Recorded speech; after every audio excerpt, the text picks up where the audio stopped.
ଜୟ ଜଗନ୍ନାଥ ସାଙ୍ଗମାନେ। ତ ଆମେମାନେ ବାହାରିଲୁ ଆଜି ଝିଅ ଦେଖି ଯିବା ପାଇଁ। ଆପଣମାନେ ତ ଜାଣିଥିବେ ଆମ ସାନ ଦିଅରଙ୍କର ବାହାଘର ଠିକ୍ ହେଇଯାଇଛି। କିଛି ଦିନ ପୂର୍ବରୁ ମଉସାଙ୍କ ଘର ଆସିକି ବୁଲିକି ଯାଇଥିଲେ। ତ ଆମେମାନେ ଆଜି ଯାଉଛୁ ସବୁ ମଉସାଙ୍କ ଘରୁ ବୁଲିକି ଆସିବୁ ବୋଲି। ତ ମାଆ ଯାଉନାହାନ୍ତି, ମୁଁ, ନାନୀ, ଆର ନାନୀ, ନନା, ସୋନୁ ଆଉ ଆମେ ଏତିକି ଯାଉଛୁ। ତ ଆମେ ପହଞ୍ଚି ଯାଇଥିଲୁ ଢେଙ୍କାନାଳରେ। ଯେହେତୁ ଢେଙ୍କାନାଳରେ ସାନ ନଣନ୍ଦଙ୍କ ଘର, ତ ଏଠି ଡାକିଥିଲୁ ନଣନ୍ଦଙ୍କୁ ଟିକେ ଦେଖା କରିକି ଯିବୁ ବୋଲି। ତ ଦି ଭାଣିଜୀ ଆଉ ନଣନ୍ଦ ଆସିଥିଲେ। ତ ଦେଖନ୍ତୁ ଜିନା ଆମର କେମିତି ହେଉଛନ୍ତି।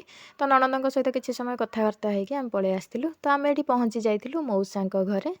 ତ ଦେଖନ୍ତୁ ସାଙ୍ଗମାନେ, ଇଏ ହେଉଛନ୍ତି ମଉସା ଆଉ ଇଏ ହେଉଛନ୍ତି ମାଉସୀ, ଆଉ ବହୁତ ଭଲ ଲୋକ। ତ ମଉସା ଏଠି ବସିଥିଲେ। ତାପରେ ଆମେମାନେ ଘର ଭିତରକୁ ଯାଇଥିଲୁ। ତ ଏଠି ଭାଉଜମାନେ, ନାନୀମାନେ, ଆମେମାନେ ସବୁ ବସିକି କଥାବାର୍ତ୍ତା ହେଉଥିଲୁ। ଆପଣମାନେ ତ ଜାଣିଥିବେ ଆମ ଲେଡ଼ିଜ୍ମାନଙ୍କର ଗୁଣ, ଏକାଠି ବସିଲା ମାନେ ଆମର କଥାବାର୍ତ୍ତା ଆରମ୍ଭ ହେଇଯିବ। ତ ଇଏ ହେଉଛନ୍ତି ଭାଉଜ ଆଉ ଇଏ ଆଉ ଜଣେ ଭାଉଜ।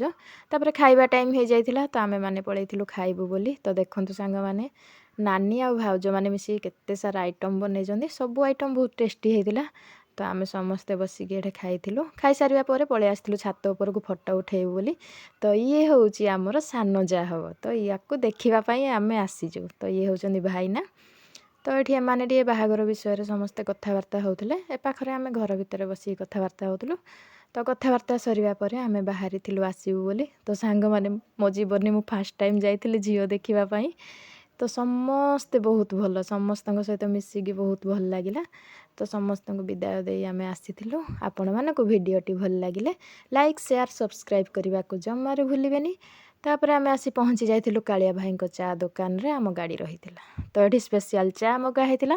ତ ସମସ୍ତେ ଚା ପିଉଥିଲେ, କିନ୍ତୁ ମୁଁ ଚା ପିଏନି। ମୋ ଚାକୁ ଅପେକ୍ଷା କରିଥିଲି ଥଣ୍ଡା ହେଲେ ପିଇବି ବୋଲି। ତ ଏଠି ଚା ପିଇଥିଲି। ରହିଲି ସାଙ୍ଗମାନେ।